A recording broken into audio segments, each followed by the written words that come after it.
ಮಧ್ಯದಲ್ಲಿ ಅಣ್ಣ ಮಂಡೆ ಬಂಡೆ ಮಂಡೆ ಮಂಡೆ ಅಲ್ಲ ಮಂಡೆ ನಿನ್ನದ್ದು ಮಂಡೆ ಮೇಲೆ ಎಣ್ಣೆ ಎಣ್ಣೆ ಎಣ್ಣೆ ಎಲ್ಲ ಉಳ್ತದೆ ಯಾರು ಎಣ್ಣೆ ನಾಯ್ಮಣಿ ನಾಯ್ಮಣಿ ಎಣ್ಣೆ ನಾಯಿಮಣಿ ನಾಲ್ಮಣಿ ಹೆಣ್ಣು ಅವಳು ಜನವನ್ನ ನೋಡಿದ್ದು ಮೊನ್ನೆ ಮಾತಾಡಿದ್ರು ಹೊಗಲಿ ಕಾಲ ಮಾಡಿದ್ರು ಹೊಗಳಿಕೆ ಅವರಿಗೆ ಎಂತದ್ದು ಗೊತ್ತಾ ಬ್ರಹ್ಮಚಾರಿಗಳಿಗೆ ಹೊಗಳಿಕೆಲ್ಲ ನಮ್ಮ ಹತ್ರ ಕಲಿಗೆ ಎಂತ ಹೊಗಳಿದ್ದ ಅವಳು ಏನು ಹೊಗಳಿದ್ರು ಕುಂದಾಪುರ ಬದಲೇ ಕುಂದಾಪುರ ಬದಲೇ ಕುಂದರದನೆ ಮರಳಿಯ ಚಂಡಿಕೆ ಶ್ರೀದೇವಿಯ ಪದ ದಾಳಿಯಾಗಿ ಹೇಳ್ತೇನೆ. ಸೂರ್ಯಚಂದ್ರ ನಕ್ಷತ್ರಾದಿಗಳ ಸಾಕ್ಷಿಯಾಗಿ ಹೇಳ್ತಾ ಇದ್ದೇವೆ. ಲೋಕ ಸಮಸ್ತ ಸುಖಿನೋ ಭವಂತು ಇದು ಹಾಗಾಡುವಂತಹ ನಿಮ್ಮ ಮುನಿ ಕೂಡ ಶ್ರೇಷ್ಠರಂತವರ ಪಾದಗಳಿಯಾಗಿ ಮಾಡ್ತಾ ಇದ್ದೇವೆ. ನಮ್ಮವರ ಕೂದಲ ಕೊಂಕದ ರೀತಿಯಲ್ಲಿ ನನ್ನ ಈ ಶರೀರದ ಒಳಗೆ ಪ್ರಾಣ ಇರುವಲ್ಲಿಯವರೆಗೆ ನಾನು ರಕ್ಷಿಸ್ತೇನೆ.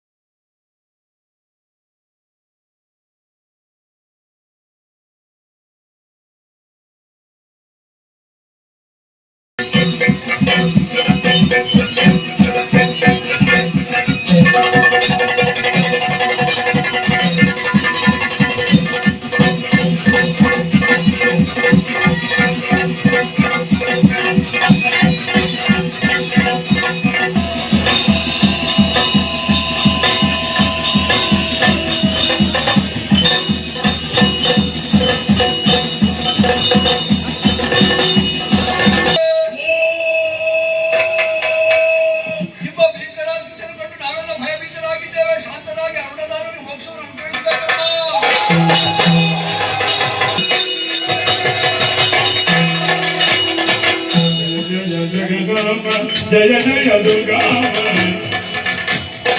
ಜಯ ಜಯ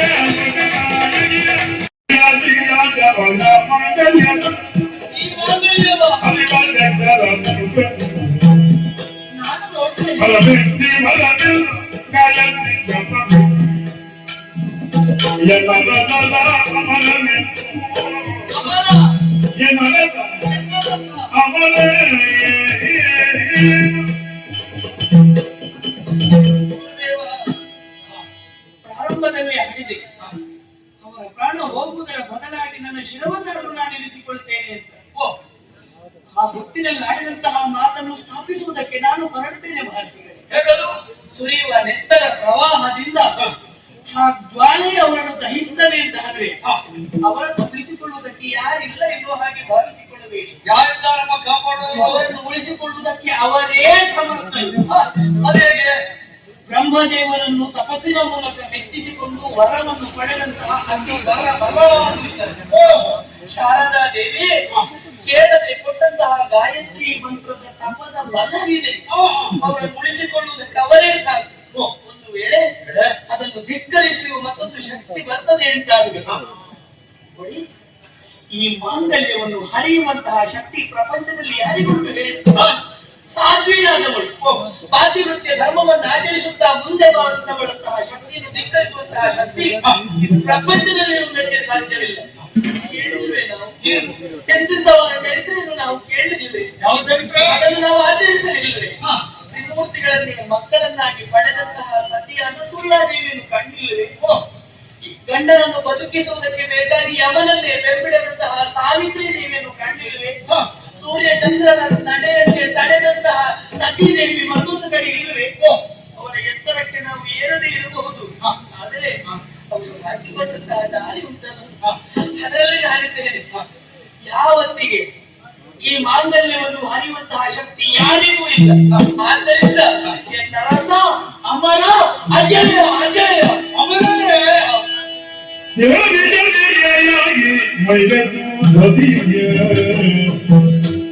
ಪ್ರಭಾವ ಪುತ್ರ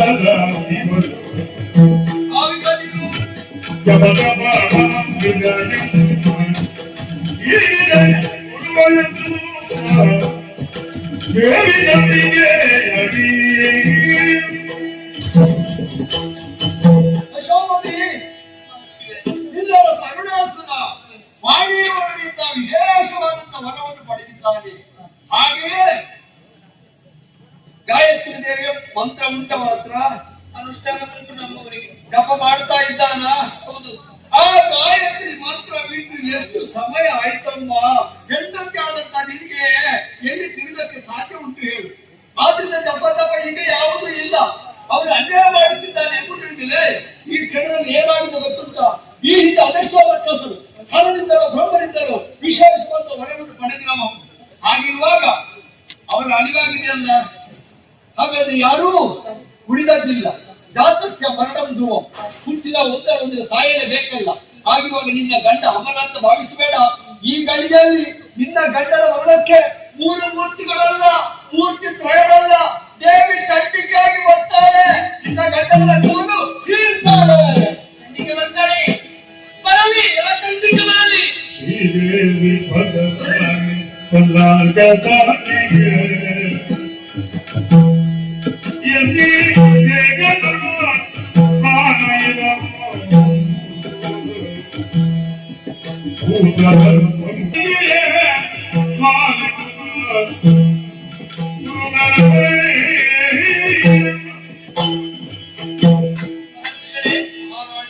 ನಮ್ಮವರ ಪಾತಕದ ಪರಂಪರೆಯು ಎಲ್ಲೇ ಬೀಳ್ತಾ ಇದೆ. ಹೌದು. ಅದರ ಮಿತಿಯನ್ನು ಕಳೆದು ಮುಂದುವರಿಯುವ ಸಂದರ್ಭದಲ್ಲಿ ದೇವಿ ಶಾಂತ ರೂಪದಿಂದ ಬರುವುದಿಲ್ಲ, ಉಗ್ರ ಸ್ವರೂಪಿಯಾಗಿ ಚಂಡಿಕೆಯಾಗಿ ಬರ್ತಾಳೆ ಅಂತ ಹೇಳ್ತಾ ಇದ್ದೀವಿ. ಬರಲಿ, ಬರಲಿ ಆ ಚಂಡಿಕೆ. ಶ್ರೀದೇವಿಯ ಪದ ದಾಳಿಯಾಗಿ ಹೇಳ್ತೇನೆ. ಸೂರ್ಯಚಂದ್ರ ನಕ್ಷತ್ರಾದಿಗಳ ಸಾಕ್ಷಿಯಾಗಿ ಹೇಳ್ತಾ ಇದ್ದೇವೆ. ಲೋಕ ಸಮಸ್ತ ಸುಖಿನೋ ಭವಂತು ಇದು ಹಾಗಾಡುವಂತಹ ನಿಮ್ಮ ಮುನಿ ಕೂಡ ಶ್ರೇಷ್ಠವೆಂದವರ ಪಾದಗಳಿಯಾಗಿ ಮಾಡ್ತಾ ಇದ್ದೇವೆ. ನಮ್ಮವರ ಕೂದಲನ್ನು ಕೊಂಕದ ರೀತಿಯಲ್ಲಿ ನನ್ನ ಈ ಶರೀರದ ಒಳಗೆ ಪ್ರಾಣ ಇರುವಲ್ಲಿಯವರೆಗೆ ನಾನು ರಕ್ಷಿಸ್ತೇನೆ, ನಾನು ರಕ್ಷಿಸ್ತೇನೆ. ರಕ್ಷಿಸುವುದು ನೀನು ಎಲ್ಲಿಯವರೆಗೆ? ನನ್ನ ಪ್ರಾಣ ಇರುವಲ್ಲಿಯವರೆಗೆ. ಪ್ರಾಣ ಇರುವವರೆಗೆ. ಪಲ್ವೆಯೇ ಕಾರ್ಯ ಅಳಿದನಾದವಿ ಮನಃ ಕಲಿಯುಗಗಳ ದೇವಿ ಬದಿಯುವ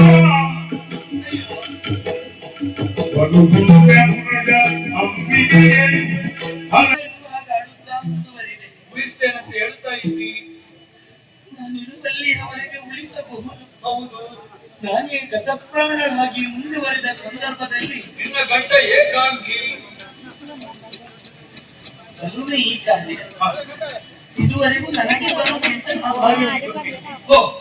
ದೇವಿಗೆ ಬರುವುದೇ ಈ ಬಲುಮೆಯಿಂದಲೇ ಮುಂದುವರಿಯುವ ಸಂದರ್ಭದಲ್ಲಿ ನಾನೇ ಗತಪ್ರಾಣನಾಗಿ ಹೋದರೆ ನಿನಗೆ ಮುತ್ತೈದೆಯಂತಹ ಸಾವು ಒದಗುತ್ತದೆ. ಅದನ್ನೇ ನಾ ಪಡೆದುಕೊಳ್ಳಬೇಕು ಅಂತ ನಾನು ಜೀವನದಲ್ಲಿ ಆಶಿಸಿದ್ದೇನೆ. ಸರಿ, ನನ್ನ ದಾರಿಯನ್ನು ಸುಗಮವಾಯಿತು. ನಾನೇ ಅಳಿದರೆ ದೇವಿಗೂ ದಾರಿಯನ್ನು ಸುಗಮವಾಯಿತು. ಪರಿಸ್ಥಿತಿ ಎನ್ನುವುದು ಹೇಗಾಗಿದೆ ಗೊತ್ತಿಲ್ಲ. ಗಾಳಿ ಕೊಟ್ಟಿದ್ದ ಸೊಡರಿನಂತೆ ದೀಪ ಉರಿಯುವಂತಹ ಸಂದರ್ಭದಲ್ಲಿ ಗಾಳಿ ಬೀಸಿದರೆ ಯಾವಾಗ ಆರಿ ಹೋಗುತ್ತದೆ ಅಂತ ನಮಗೆ ಹೇಳುವುದಕ್ಕಾಗುತ್ತದೆ. ಬಾರಿಗೆ ಬಲಿ ಕೊಡುವಂತಹ ಕುರಿಯಂತೆ ನನ್ನ ಪರಿಸ್ಥಿತಿ ಆಯಿತು. ನಮ್ಮವರನ್ನು ಉಳಿಸುವಂತಹ ಸಂದರ್ಭದಲ್ಲಿ ನಾನೇ ಬಲಿಯಾಗಬೇಕಾದಂತಹ ಪರಿಸ್ಥಿತಿ ಒದಗಿ ಬರುವುದು. ಆ ಕುರಿಗೆ ಗೊತ್ತುಂಟು ನಾನು ಬಲಿಗಾರಿಕೆ ಬಂದಿದ್ದೇನೆ. ಮೇಯುವುದಕ್ಕೆ ಕೊಟ್ಟಂತಹ ನೂಲನ್ನು ಸ್ವೀಕರಿಸಿದರೆ ಇನ್ನೇನು ಗಂಟಲಲ್ಲಿ ಇಳಿಯುವಷ್ಟರಲ್ಲಿ ಹೊರಗೆ ಕಂಡು ತನಕ ಕಡಿಮೆ ಬಿಡುತ್ತಾರೆ. ನಿನಗೆ ಹೋಗಲಿಕ್ಕೆ ಸುಗಮ, ಆದ್ರೆ ಅವರನ್ನು ಉಳಿಸುತ್ತೀಯ.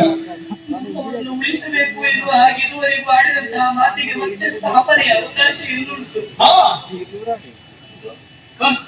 ನಿಮ್ಮಲ್ಲಿ ಸೆರಗೊಟ್ಟಿ ಬೇಡಿಕೊಳ್ತಾ ಇದ್ದೇನೆ. ಏನಪ್ಪ? ಹೆಣ್ಣಾದವಳು ಸೆರಗೊಟ್ಟುವುದು ಅವಳ ಅಪಕಾರದಲ್ಲಿ ಮಾತ್ರ. ಎಲ್ಲರನ್ನು ಸೆರಗೊಟ್ಟುವುದಕ್ಕಾಗುವುದಿಲ್ಲ. ತನ್ನ ತಂದೆಯಲ್ಲಿ ಒಟ್ಟಿಕೊಳ್ಳಬಹುದು, ದೇವರಲ್ಲಿ ಒಟ್ಟಿಕೊಳ್ಳಬಹುದು. ಅವರೆಲ್ಲರನ್ನು ಮೀರಿದ್ದ ಸಂದರ್ಭದಲ್ಲಿ ಗುರುವಾದವ ಮಾತ್ರ ಕೈ ಹಿಡಿಯುವುದು. ನಿಮ್ಮನ್ನು ತಂದೆ ಅಂತ ಭಾವಿಸಿಕೊಂಡಿದ್ದೇನೆ, ನನ್ನ ಗುರು ಅಂತ ಭಾವಿಸಿಕೊಂಡಿದ್ದೇನೆ. ಬಲು ಪುಣ್ಯ ಪುರುಷರು ನೀವು. ಜೀವನದಲ್ಲಿ ಆರ್ಜಿಸಿದಂತಹ ಪುಣ್ಯವನ್ನು ಧಾರೆ ಎರೆದಾದರು ನಮ್ಮವರಿಗೆ ಮೋಕ್ಷವನ್ನು ಕರುಣಿಸುವಂತೆ ಹರಕೆಯಾಗಿದ್ದೇನೆ.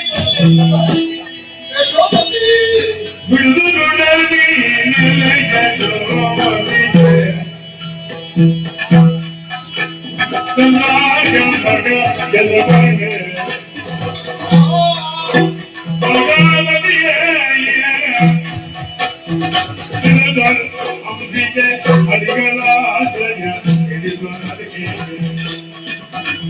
ನಿನ್ನಯ ಮೋಕ್ಷ ಅಂಬಿಗೆ ಯಶೋಮತಿ, ಲೋಕ ಮುಖದಲ್ಲಿ ನೀನು ಮಹಾಸತ್ಯಾಗಿ ಕಾಣಿಸಿಕೊಳ್ಳಬೇಕಾದವಳು. ಸತಿಗೆ ಪತಿಯೇ ಗತಿಯದೆಂಬುದು ಶ್ರುತಿಯ ವಚನ. ಆರ್ತೋವ ಏಷ ಪತಿಪತ್ತಿತ್ವ. ಗಂಡನಿಗೆ ಅರ್ಧ ಜೀವ ಹೆಂಡತಿ ಎಂಬ ಮಾತು ತಮ್ಮ ಲೋಕದಲ್ಲಿ ಗಂಡ ಹೆಂಡತಿ ಎನ್ನುವ ಸಂಬಂಧ ಪವಿತ್ರವಾಗಿದೆ ಎಂಬುದನ್ನು ಲೋಕಮುಖಕ್ಕೆ ಕಾಣಿಸಿಕೊಳ್ಳಬೇಕಾದವಳು ನೀನು ಎಂಬುದರಿಂದ ನಿನ್ನ ಭಕ್ತಿಗೆ ಸರಿಯಾಗಿ ಇದೋ ಒಂದು ಧೈರ್ಯದ ಮಾತನ್ನು ಹೇಳ್ತೇನೆ. ದೃಢದಿಂದ ಅಂಬಿಕೆಯ ಅಡಿಗಳನ್ನು ಬಂಧಿಸ್ತಾ ಇರು. ನಿನಗೆ ಕ್ಷೇಮವಾಗ್ತದೆ. ನಿನ್ನ ಗಂಡನಿಗೆ ಮೋಕ್ಷವನ್ನು ಮಾಡ್ತೇನೆ.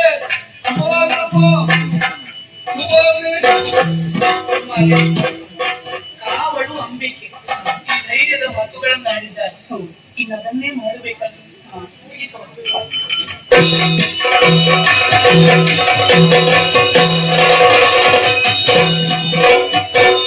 ಆದಿವಾಯರು ಒಳ್ಳೆಯ ಅದಿಯರು ಮೋಜಿಗೆ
ಒದಗಿಸಿಕೊಡುತ್ತೇನೆ ಎಂಬುದಾಗಿ ಹೇಳಿ ಅದೆಷ್ಟು ಕಾರ್ಯಗಳನ್ನು ಹೋಗಿ ಮಾಡುವಂತಹ ಕಾರ್ಯದಲ್ಲಿ ಹಿಂದುಳಿದಿದೆ. ವಸ್ತು ಸ್ಥಿತಿಯನ್ನು ಹಿಂದುಳಿದಂತೆ ಮಾಡಿತ್ತು. ಅಂದಾಜಿನ ಮಡದಿಯಾದಂತಹ ಯಶೋಮತಿಯು ತನ್ನ ಮಾಂಗಲ್ಯವನ್ನೇ ಕೊಡಬದ್ದಾಗಿರಿಸಿಕೊಂಡು ಗಂಡನನ್ನು ಉಳಿಸುತ್ತಾಳೆ ಎಂಬುದಾಗಿ ಹೇಳಿದ್ದಾರೆ. ಹಾಗಾದ್ರೆ ಇಷ್ಟರವರೆಗೆ ಅವರ ಕೊಡಲಿಗೆ ಆರಾಧಿಸುತ್ತಾ ಇರುವುದು ಮಾಂಗಲ್ಯ ಸೂತ್ರ. ಅಲ್ಲಿಯವರೆಗೆ ಅರುಣಾಸುರನ್ನು ಏನು ಮಾಡುವುದಕ್ಕೆ ಸಾಧ್ಯವೇ ಇಲ್ಲ. ಹಾಗಾದ್ರೆ ಆಕೆಯ ಪತಿವ್ರತಾದ ಬಗ್ಗೆ ವ್ಯಕ್ತಿ ಅರುಣಾಸುರನನ್ನು ಬದುಕಲು ಬಿಡುವುದೇ? ಸಾಧು ಸಜ್ಜನಿಗೆ ಬದುಕುವುದಕ್ಕೆ ಸಾಧ್ಯವೇ ಇಲ್ಲ. ಕಳೆದ ವಧೆ ಇರುವುದು ಅನಿವಾರ್ಯವೇ ಹೌದು. ಹಾಗಾಗಬೇಕಾದ್ರೆ ಆಕೆಯ ಮಾಂಗಲ್ಯ ಇರುವುದು ಇದರಲ್ಲಿ ಕಥೆಯಲ್ಲಿ ಪಡಬೇಕು. ಈತ ಅನ್ಯ ನೋಡಿ ನಾರಿಯರ ಮೋಹದ ಹೊಲೆಯಲ್ಲಿ ಬೀಳಬೇಕು. ಅದಕ್ಕಾಗಿ ಆದಿಗಾಯಿಯರಂತಹ ನಾನು ಸುಂದರವಾದ ಹೆಣ್ಣಿನ ರೂಪವನ್ನು ತಡೆದೆ. ನನ್ನ ರೂಪಕ್ಕೆ ಮೋಹಿನಿ ಎಂಬುದಾಗಿ ಸಂಘಟನೆ ಇರ್ತದೆ. ನೇರವಾಗಿ ಬಂಧಿಸಿದ ಕಾಲವನ ಮರಿತಾ ಇದ್ದಾಳೆ. ಎತ್ತರವಾದ ಕಪ್ಪಿಸಿ ಒಂದು ಕೈಗೀಸಿ ಕರೀತಾಯಿ ಅದಕ್ಕೆ ಅವಕಾಶ ಏರಿ ಖಂಡಿಸುವಂತೆ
ಸಂಚಾರವನ್ನು ಕೈಗೊಂಡವರು ತಂಡ ನಮ್ಮ ಬಲಾತ್ಮದ ಬಲಾಕಾಶದ ಮುಖೇನ ಎಲ್ಲರಲ್ಲಿಯೂ ಅದಕ್ಕೆ ಹುಟ್ಟಿಸಿದ್ದೇವೆ.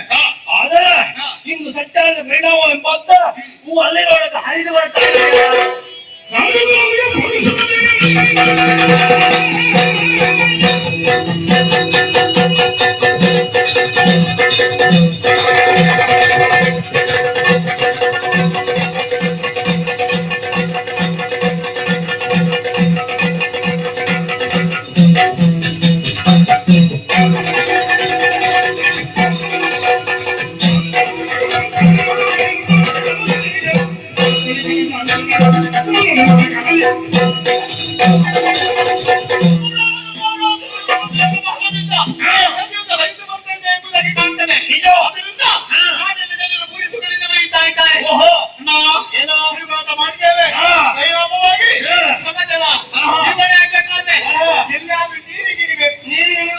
ಒಂದು ಬೇಟೆ ಹೊಡಬೇಕಲ್ಲ, ಆ ಬೇಟೆಗಾಗಿ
Thank you.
ಯಾವ ಜಾಗದಲ್ಲಿ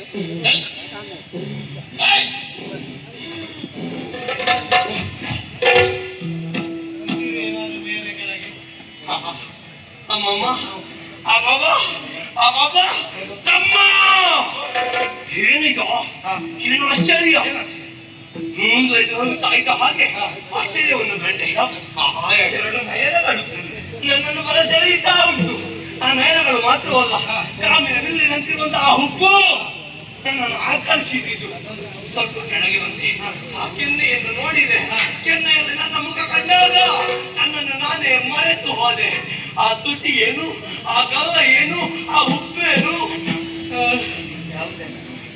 ನಾನ ಚಂದದ ರೂಪವನ್ನು ಕಂಡೆ ಹೌದೌದೌದು ಆ ಕೇಶ ಅದನ್ನೆಲ್ಲ ನೋಡುವಾಗ ನಾನು ನೋಡಿದೆ ನೋಡ್ಲಿಕ್ಕೆ ಆಗ್ತದಾ ನೋಡ್ಲೇಬೇಕಾ ನೋಡು ನೋಡು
ಶಿವ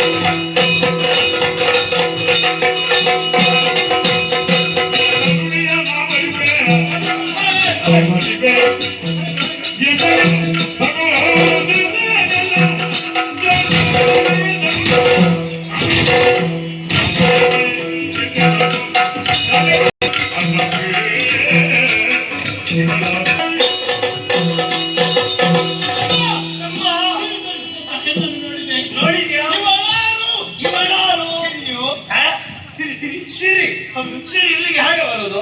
ಸಿರಿ ಅಲ್ವಲ್ಲ? ಆಹಾ! ಭಾರತಮ್ಮನ ಅಪ್ಪ.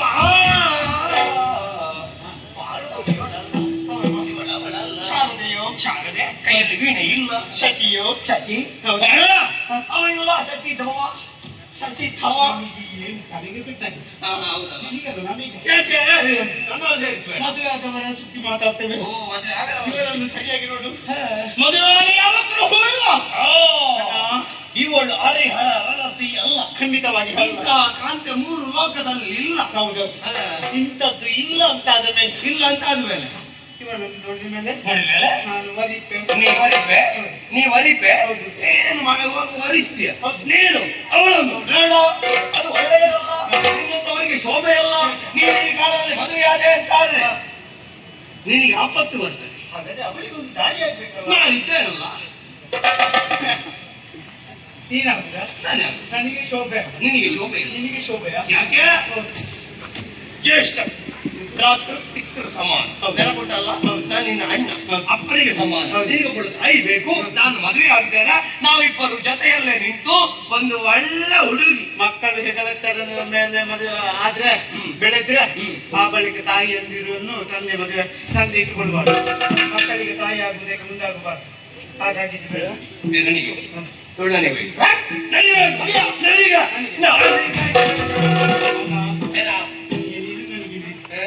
ನಮ್ಮೊಳಗೆ ಘರ್ಷಣೆ, ಓ ವಿವಾದ. ಇಲ್ಲಿ ತನಕ ಹೇಗಿದ್ದವರು ನಮ್ಮ ವಿವಾದ ಉಂಟಾಯ್ತು ಅಂತಾದ್ರೆ ನಮ್ಮೊಳಗೆ ಒಂದು ಭಿನ್ನ ಮತ ಬರ್ತದೆ. ಭಿನ್ನ ಮತ ಬರಬಾರದು. ಯಾವತ್ತೂ ಜೊತೆಯಲ್ಲ ಬದುಕಬೇಕು ಅಂತ ಆಶಿಸಿದವರು ಒಂದು ಕೆಲಸ ಮಾಡು. ಇವಳ ವಿಚಾರ ನಮಗೆ ಯಾಕೆ? ಅಣ್ಣ ಇಲ್ವಾ? ರಾಜ್ಯದಲ್ಲಿ ಸುತ್ತಿದ್ರೆ ಯಾರು ಬಂಡಾರ?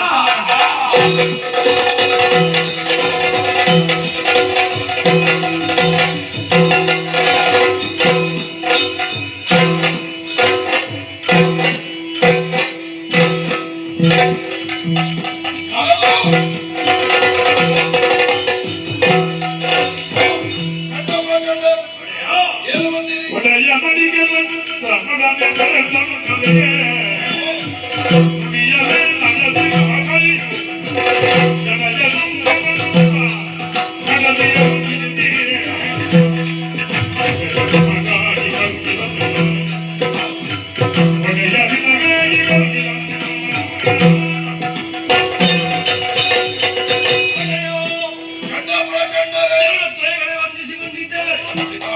ನಿಮ್ಮ ಅಜ್ಜಿಯಂತೆ ತಿರುಗಾಟವನ್ನು ಕೈಗೊಂಡವರು ನಾವು. ತಿರುಗಾಟ ಮಾಡಿ ಮಾಡಿ ಒಂದು ಆಲಸ್ಯ. ಅದಕ್ಕೆ ನಂದಿ ರೀತಿಯಲ್ಲಿ ವಿಹಾರವನ್ನು ಕೈಗೊಂಡೆವು. ಸರಿ, ಅದೊಂದು ಆಶ್ಚರ್ಯ. ನಂದಿನಿಯಲ್ಲಿ ಕರಿಬಂಡೆ ಮೊದಲೆಲ್ಲ ಬೆಳ್ಳಗಿದ್ದೇನೆ. ಅದಲ್ಲ, ನಾವು ಕಂಡದಲ್ಲಿ ವಿಶೇಷವಾದ ಕರಿಬಂಡೆಯ ಬಣ್ಣ ಪ್ರಧಾನ. ವಿಶೇಷ ಕಂಡಿ ಅದರಲ್ಲಿ ಒಂದು ಹೆಣ್ಣಿದ್ಲು ಪ್ರಭ. ಯಾರೋ ಬಟ್ಟೆ ಮುಗಿಯುವುದಕ್ಕೂ ಸ್ನಾನ ಮಾಡುವುದಕ್ಕೂ ಬಂದವರಿರ್ಬೇಕು. ಬಟ್ಟೆ ಒಗೆಯುವವರಲ್ವಾ? ನನಗೆ ಪರಿಚಯ ಇಲ್ವಾ ಅವರದ್ದು? ಬಟ್ಟೆ ಒಗೆಯುವುದಕ್ಕೆ ಪರಿಚಯ ಇವ್ರನ್ನವರು ಪರಿಚಯ. ಹೌದೌದು. ಹಾಗೆ ಹೊರಊರಿಂದ ಬಂದಿರ್ಬೇಕು. ಹೊರಊರಿಂದ ಬಂದಿದ್ದ ಅವಳನ್ನು ಸರಿಯಾಗಿ ಗಮನಿಸಿದ್ರೆ ಒಂದು 16ರ ತರುಣಿ. 16ರಲ್ಲಿ ಮನೆ ಬಿಟ್ಟಿದ್ದಾಳೆ. ಅಲ್ಲ, ಮನೆ ಬಿಟ್ಟು ಅವಳು ಮನೆ ಬಿಟ್ಟ ಹಾಗೆ ಕಾಣುವುದಿಲ್ಲ. ಯಾರನ್ನ ಮನೆ ಬಿಡಿಸುವ ಹಾಗೆ ಕಾಣ್ತಾಳೆ. ರೂಪ ಸಿಗ್ತಾವ. ರೂಪ ಹೌದು. ಮತ್ತೆ ಒಂದು ಮಾತು ಹೇಗೆ ಈ ವರ್ಷ 16 ಆಗುವಾಗ ಕತ್ತೆಯು ಚಂದ ಕಾಣ್ತದೆ ಕಾಣುವವರಿಗೆ. ಹೌದು, ನಮಗೆ ಕಂಡದ್ದು ಅಂತಲ್ಲ, ಅವಳು ಕಾಣುವುದಕ್ಕೆ ಅಷ್ಟು ಚಂದ ಇದ್ದಾಳೆ. ವರ್ಣಿಸ್ಬೇಕು ಅಂತಾದ್ರೆ ಗಿರಿಜಾರಮೆ ಹೋಳಿಗೆ ನಾವು ನೋಡಿದವರು ಯಾರಾದ್ರೂ ಇದ್ರೆ ಗಿರಿಜಾರಮೆ ಮಾಡಿ ನಾನು ಮಾಡಿದ್ದೇನೆ. ನಾವು ನೋಡಿದ್ರೆ ಅಪ್ರತಿಮ ರೂಪಸಿ ಅಂತ ಹೇಳಿದ್ರೆ ನಮ್ಮ ಅಮ್ಮ. ಎಲ್ಲ ಮಕ್ಕಳಿಗೆ ಅವರವರಮ್ಮ ಚಂದವೇ. ಮಕ್ಕಳಿಗೆ ಅಮ್ಮನಿಗೆ ಮಕ್ಕಳು ಚಂದ, ಮಕ್ಕಳಿಗೆ ಅಮ್ಮ ಚಂದ. ಕೆಟ್ಟ ಅಮ್ಮ ಅಲ್ಲ, ಬೇರೆ ಅಮ್ಮ ಇದ್ದಾಳೆ. ನಿಮ್ಮ ಹೆಂಡತಿ ಯಶೋಮತಿ ದೇವಿ. ಅಮ್ಮ ಅಂದ್ರೆ ಮಾತೃ ಸ್ಥಾನ. ಹೌದೌದೌದು. ಎಲ್ಲರಿಗಿಂತಲೂ ಚಂದ ಅವರಿದ್ದಾರೆ. ನಿಜ ಹೇಳ, ಅವರಿಗೆ ಏನಲ್ಲ. ಸೋಮತಿ ಬಗ್ಗೆ ಏನಾದ್ರು ಹೇಳಿದ್ರೆ ಹಾಗೆ ಹೇಳಿದ್ದಲ್ಲ. ಅವರು ರೂಪಾಸಿ, ಅವರು ಚಂದ್ರಕೋಟಿ ಕವಿಯಿಂದ ಆರಾಧಿಸ್ತಾ ಇದ್ರೆ ಇವರು ಸೂರ್ಯನ ತುಂಬಿಡಿಸ್ತಾ ಇದ್ದಾಳೆ.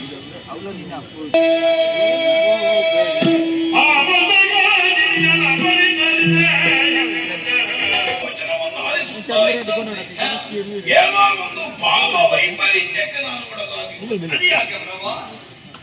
ಏನೋ ಒಂದು ಅಪೇಕ್ಷೆ ಸಹಜವಾಗಿ ನನ್ನಲ್ಲಿ ಬೆಳೆದಿದೆ. ಬೇಕಾದ್ರೆ ಮನ್ಮಥನ ಷರತ್ತಿ ಅನ್ಕೊಂಡು ಏನೋ ಒಂದು ಸರಿ ಆ ಹೊಡೆ ಬದಿಯ ಹುಡುಗಿಗೆ ಈ ಸಲ ಕೈ ಕೊಡುವುದು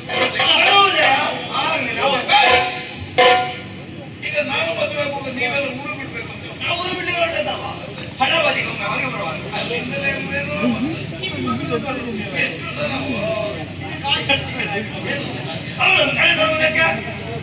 ಹೌದು ನಾನು ಒಂದು ಹೇಳ್ತೇನೆ, ನೀವು 11 ಮಾಡ್ತೀನಿ.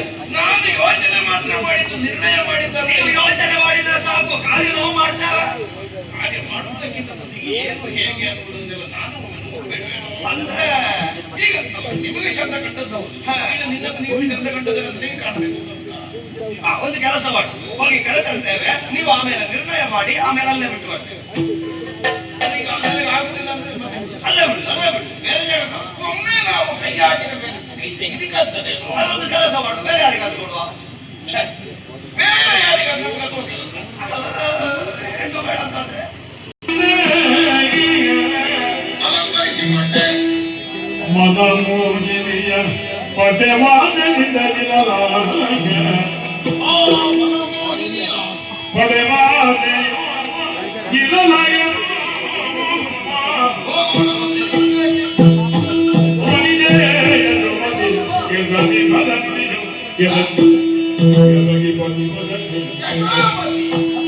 ಈ ಸಮಯಕ್ಕೆ ನೀನು ಗಮನ ಎಲ್ಲ ಬೇಡ ಬರುದೆ ಬಗೆ ಆಲಿಸು ಕಮಲವೆತ್ತ ಬೇಡ ಬರುದೆ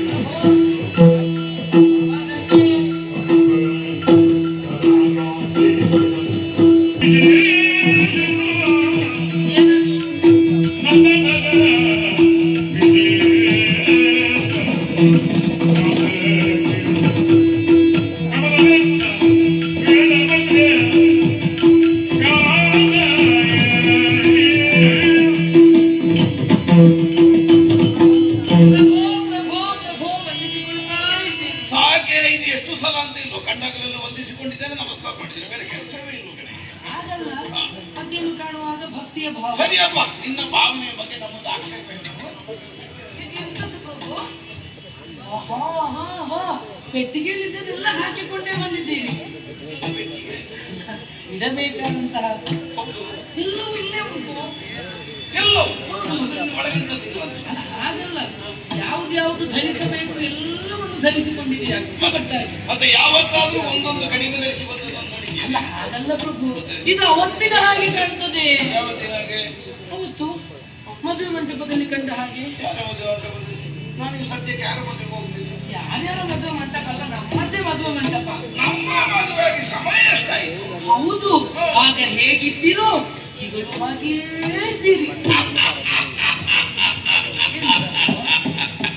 ಇದು ಸುಮ್ಮನೆ ಹೆಣ್ಮಕ್ಕಳ ಬುದ್ಧಿವಂತಿಕೆ. ಎಂತದು? ಅಲ್ಲದೆ ಇದ್ರು ಒಂದು ಗಂಡನನ್ನು ಹೋಗೋದು ನೀವು ಹೇಗೆ ಕಾಣ್ತೀರಿ ಗೊತ್ತೋ, ಒಳ್ಳೆ ಮದುಮಗನ ಹಾಗೆ. ಆಗ ಈ ಮಗನಿಗೆ ಹೇಳಿಕೊಳ್ಳೋದು ಉಪಾಯ ಇಲ್ಲ, ನೀನು ಅಡ್ಡಿ ಇಲ್ಲ, ಇಷ್ಟು ವರ್ಷ ಆದ್ರೂ ನೀನು ಒಳ್ಳೆ ಮದುಮಗಳಾಗಿ ಇದ್ದಿ. ಈಗ ನನಗೆ ಹೇಳುವುದಕ್ಕೆ ನಾನು ನನ್ನನ್ನು ಹೊಗಳಬೇಕು. ಆಮೇಲೆ ಮತ್ತೆ ನಾನಿಂದ ಈಗ ಮದುಮಗನ ಮುಗಿಮಗನ. ಆಡಬಹುದು.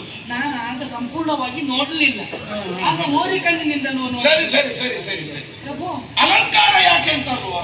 ಇದಕ್ಕೆ ಇಷ್ಟು ಸುತ್ತು ಬಳಸಿ ಮಾತನಾಡುವುದು ಯಾಕೆ? ಅಲಂಕಾರ ಇಲ್ಲದೆ ಮತ್ತೆ ಮನೆಯೊಳಗೆ ನಾನು ಅರಸ ಅಲ್ವಾ? ಹೊರಗೆ ಹೋಗ್ಲಿಕ್ಕಿಲ್ವಾ? ನನಗೆ ಅದರಲ್ಲೇ ಪ್ರಶ್ನೆ ಇರುವುದು. ಅರಸ ಕಾರ್ಯವು ಅರಸನ ಕಾರ್ಯವು ಹೇಗದು ಎರಡು ಒಂದೇ? ಅರಸು ಮಾಡುವುದು ಅರಸನ ಕಾರ್ಯ, ಅರಸನ ಕಾರ್ಯ ಅರಸೇ ಮಾಡುವುದು. ಮತ್ತೆಂತದ್ದು? ಹಾಗಲ್ಲ, ಅರಸು ಕಾರ್ಯ ಹೇಳಿದ್ರೆ ಏನು? ಎಂತದ್ದು? ರಾಜಕೀಯವಾಗಿ ಸಂಬಂಧಪಟ್ಟದ್ದು.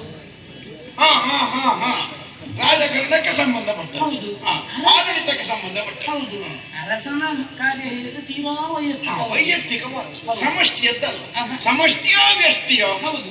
ಕೆಲವು ಸಲ ಏನಾಗ್ತದೆ ಕೇಳಿದ್ರೆ ಹಾ. ಸಮಷ್ಟಿಯಲ್ಲಿ ಒಂದು ವ್ಯಷ್ಟಿ ಇರ್ತದೆ, ಇರ್ತದೆ. ಅಂತರ್ಗತವಾಗಿ. ಹೌದು. ಕೆಲವು ಸಲ ವ್ಯಷ್ಟಿಯಲ್ಲಿಯೂ ಸಮಷ್ಟಿ ಇರ್ತದೆ ಪರಿಣಾಮದಲ್ಲಿ, ಹೌದು ಹೌದು. ಹಾಗೆಲ್ಲ ಆಗ್ತದೆ. ಹೌದು. ಇದು ಯಾವುದು? ಅರಸನ ಕಾರ್ಯ. ಇದು ರಾಜಕಾರ್ಯ ರಾಜನ ಕಾರ್ಯ ಅಂತ ಆಡಿದ್ರೆ ಎಲ್ಲ ಅರ್ಥ ಆಯ್ತು ನನಗೆ. ನೀವು ಹೊರಟದ್ದು ನಂದನವನಕ್ಕಾಗಿ ಅಲ್ವೋ?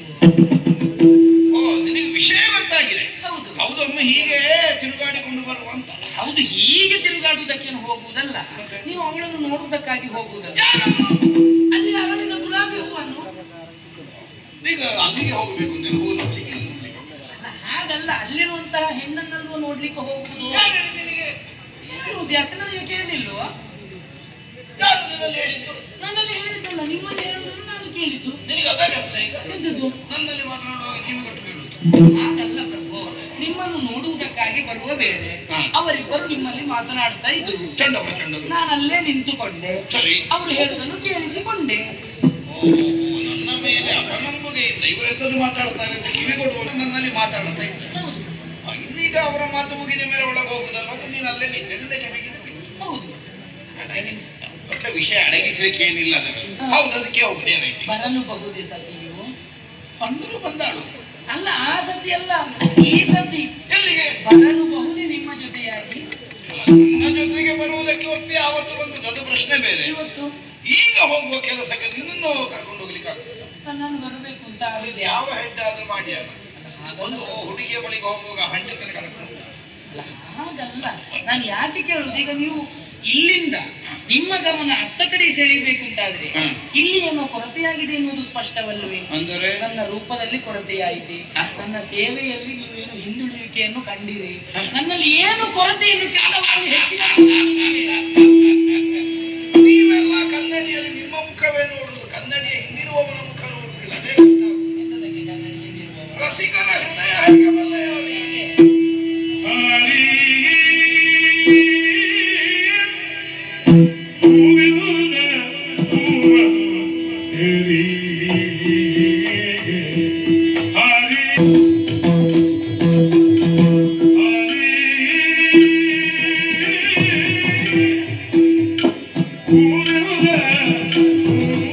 ನಮ್ಮಲ್ಲಿರುವ ರಸಿಕತನವೇ ಹೊರತು ನಿನ್ನಲ್ಲಿರುವ ಕೋಣ ಮಧುಕರ ವೃತ್ತಿ ನಮ್ಮದು. ಅದು ಚಿನ್ನದೊಂದು ನೀವು ಹಾಡುವುದು, ಮುದುಕರದ್ದಲ್ಲ, ಮುದುಕರಿಗೆ ಹೋಗುವುದಿಲ್ಲ. ಮಧುಕರ. ಆದ್ರೆ ಇದನ್ನು ಇನ್ನೂ ನಾನು ಮುಂದುವರಿಸ್ತೇನೆ. ಸಂಧ್ಯಾ ಕಮಲದ ಕುರಿತಾಗಿ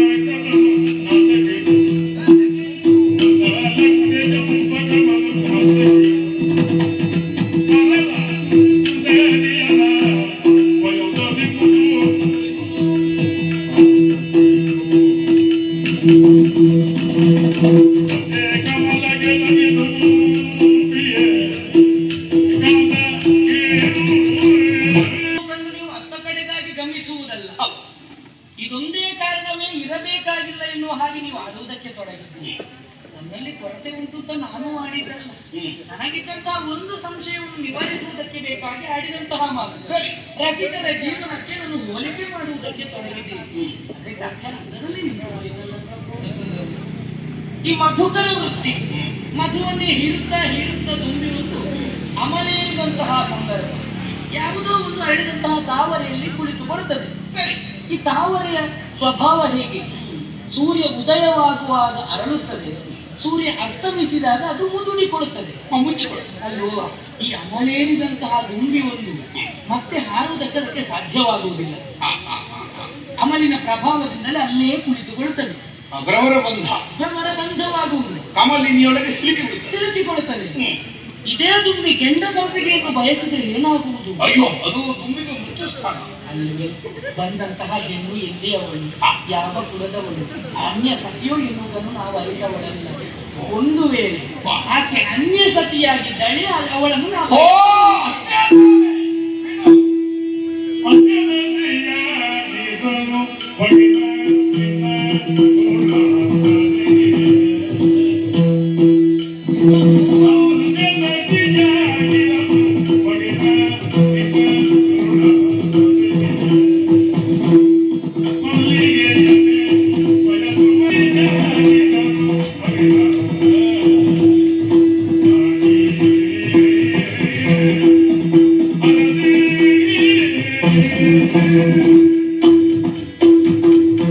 ಯಶೋಮತಿ, ನಿನ್ನ ಆತಂಕಯಾಗಿ ಅನ್ನುವಂತಹ ಅರಿವು ನನಗೀಗಾಗಿ ಹೋಯಿತು. ಪರವಧುವಿನನ್ನು ಅಪೇಕ್ಷಿಸಿ ನಾನು ಹೋದೆ ಎಂದಾದರೆ ನಮ್ಮ ಅವಸಾನಕ್ಕೆ ಅದು ಹೇತುವಾಗಿ ಪರಿಣಮಿಸುತ್ತದೆ ಎನ್ನುವಂತಹ ಭಯವನ್ನು ನೀನು ಹೊಂದಿದೆ. ಬಹುದೇನ ಕಂಡ ಹೆಂಗಳೆಯರ ಬೆಂಗಳೆಯಲ್ಲಿ ಹುಚ್ಚುಗಟ್ಟಿ ಹೋಗುವಂತಹ ಭಂಡನೆಂದು ಭಾವಿಸಿದೆಯಾ ನನ್ನನ್ನು ನೀನು? ಆಗ ತಾನೇ ಅರಳಿನಿದ್ದಂತಹ ನವಮಲ್ಲಿಕಾ ಮಕರಂದವನ್ನು ಆಸ್ವಾದಿಸುವ ಆರೋಗ್ಯಪೂರ್ಣವಾದ ಮನಸ್ಸೇ ಹೊರತು ಸಂಧ್ಯಾಕಮಲದ ಮೇಲೋ ಕೆಟ್ಟ ಸಪ್ಪಗೆಯ ಮೇಲೋ ಹೋಗಿ ಮುಗಿ ಬೀಳುವ ಹುಚ್ಚುತನ ಇಲ್ಲ ನನ್ನಲ್ಲಿ. ಅದರ ಅನಿವಾರ್ಯತೆಯೂ ಇಲ್ಲ. ಹೋಗಿ ವಿಚಾರಿಸುವೆ, ಮನಸ್ಸಿದ್ದರೆ ಮಾತ್ರ ಕರೆತರ್ತೇನೆ. ಅನ್ಯವಧು ಹೋದರೆ ಅವಳನ್ನಲ್ಲೇ ತೊರೆದು ನೇರವಾಗಿ ನಿನ್ನ ಬಳಿಗೆ ಬಂದು ನಿಮ್ಮ ತೋಳಾಸರೆಯಲ್ಲಿ ಬೇಕಾದ ಸುಖವನ್ನು ಕಾಣುತ್ತೇನೆ. ಹೋಗಿ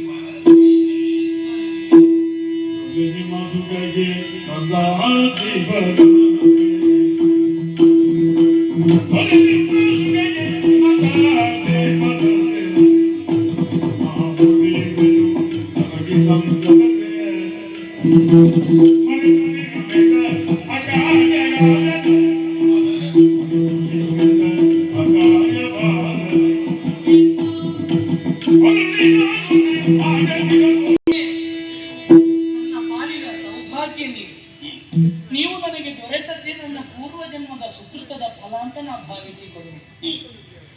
ನಿಮ್ಮ ದೊರೆತನದಲ್ಲಿ ನನ್ನ ಜೀವನವನ್ನು ನಾ ಸಾಗಿಸ್ತೇನೆ ಅಂತಾದ್ರೆ ಅದಕ್ಕಿಂತ ದೊಡ್ಡ ಭಾಗ್ಯ ಇನ್ನಾವುದು ಬೇಕು ಹೇಗೆ? ಜೀವನದಲ್ಲಿ ಯಾವುದು ಬೇಕು ಎನ್ನುವುದನ್ನು ಬಯಸಿದವಳಲ್ಲ, ದೈವ ಸಂಕಲ್ಪ ಏನೆನ್ನುವುದನ್ನು ನಾ ಅರಿತವಳಲ್ಲ. ಆದರೂ ದೈವದ ಮುಂಭಾಗದಲ್ಲಿ ಕುಳಿತುಕೊಳ್ಳುತ್ತಾ ನಿತ್ಯವೂ ಪ್ರಾರ್ಥನೆ ಇದ್ದದ್ದು ನನ್ನ ಜೀವನದ ದೊರೆತನವು ಉತ್ತಮವಾದಂತಹ ಪುರುಷನಿಗೆ ಅದು ಲಭಿಸಬೇಕು, ಅವನಿಂದಲೇ ಅದು ಸಾಧ್ಯವಾಗಬೇಕು, ಅದರಿಂದ ನಾ ಸಾರ್ಥಕತೆಯನ್ನು ಕಾಣಬೇಕು ಒಂದೇ ಲಕ್ಷ್ಯವಿದ್ದು ಅದನ್ನು ನನಗೆ ನೆರವೇರಿಸುವಲ್ಲಿ ಯಾವುದೇ ಹಿಂದುಳಿಕೆ ಇಲ್ಲ. ನಿಮ್ಮ ಸುಖಕ್ಕೆ ಬೇಕಾಗಿ ಒಂದಾ ದೀಪದಂತೆ ಉರಿದು ಕರಗಿ ಹೋಗುತ್ತೇನೆ. ಏನೇನಿದ್ದು ನನಗೆ ಅದರಲ್ಲಿ ಕೊರತೆಯನ್ನು ನಾ ಕಾಣುವುದಿಲ್ಲ. ಆ ಸೇವೆಯಿಂದ ನಾ ಹಿಂದುಳಿಯುವವಳು. ಸರಿ, ಮತ್ತೆ ಪ್ರಭು, ನಿಮ್ಮಿಂದ ಮರೆತು ನಾನು ಆಡಿದಂತಹ ಮಾತನ್ನು ನೀವು ಮರೆತು ಮುಂದೆ ಹೋಗಿ ನಾನು ಆಡಿದಂತಹ ಆ ಕಾರ್ಯವೊಂದು ನಡೆದರೆ ಅಥವಾ ಅಕಾರ್ಯವೊಂದು ನಡೆದು ಹೋಯಿತು ಅಂತಾದ್ರೆ ದೊರೆಯಾದಂತಹ ನಿಮಗೆ ನಾ ಮತ್ತೆ ದೊರೆಯೇ ನನ್ನ ಕೊರಳಾಡಿಯಾಗಿ ಹೇಳ್ತಾ ಇದ್ದೇನೆ. ನಾನು ಮತ್ತೆ ನಿಮಗೆ ದೊರೆಯುವುದಿಲ್ಲ, ಕೊರಳಾಹುತಿ ಆದೀತು. ಎಂತದೆ ಏನಾದ್ರೂ ಬಾಯಿಗೆ ಬಂದು ನನ್ನಲ್ಲಿ ಹೇಳಿಬಿಡುವುದು ಅಸಲಾಗಿ ಏನಾಯ್ತು? ಗ್ರಹದಲ್ಲಿ ಅಸ್ತದೇವತೆಯ ವಾಸ್ತವ್ಯ ಇದೆ ಅಂತ ಒಂದು ವಿಶ್ವಾಸ ಇದೆ. ಸದಾಕಾಲ ಅಷ್ಟು ಅಂತ ಇದೆ ಅಂತ ನಾವೇನಾದ್ರೂ ಹೇಳುವ ಸಮಯಕ್ಕೆ ಅದರ ಅಷ್ಟು ಬಂದು ಸೇರಿದೆ. ಹಾಗಾಗಬಾರ್ದು ಅಂತಂದ್ರೆ ನೀವು ಹಾಗೆ ಮಾಡಬೇಕು. ನನ್ನ ಮಾತಿನಲ್ಲಿ ವಿಶ್ವಾಸ ಇಲ್ಲ ನಿಮಗೆ ಹೇಳಿದ್ರಲ್ವ ನಾನು. ಅವಳು ಪರವಧುವಾದ್ರೆ ನನ್ನಲ್ಲಿ ಅವಳಿಗೆ ಮನಸ್ಸಿಲ್ಲದೆ ಇದ್ರೆ ಅವಳನ್ನಲ್ಲೇ ಬಿಟ್ಟು ನೇರವಾಗಿ ನಿನ್ನ ಬಳಿಗೆ ಬರುವೆ.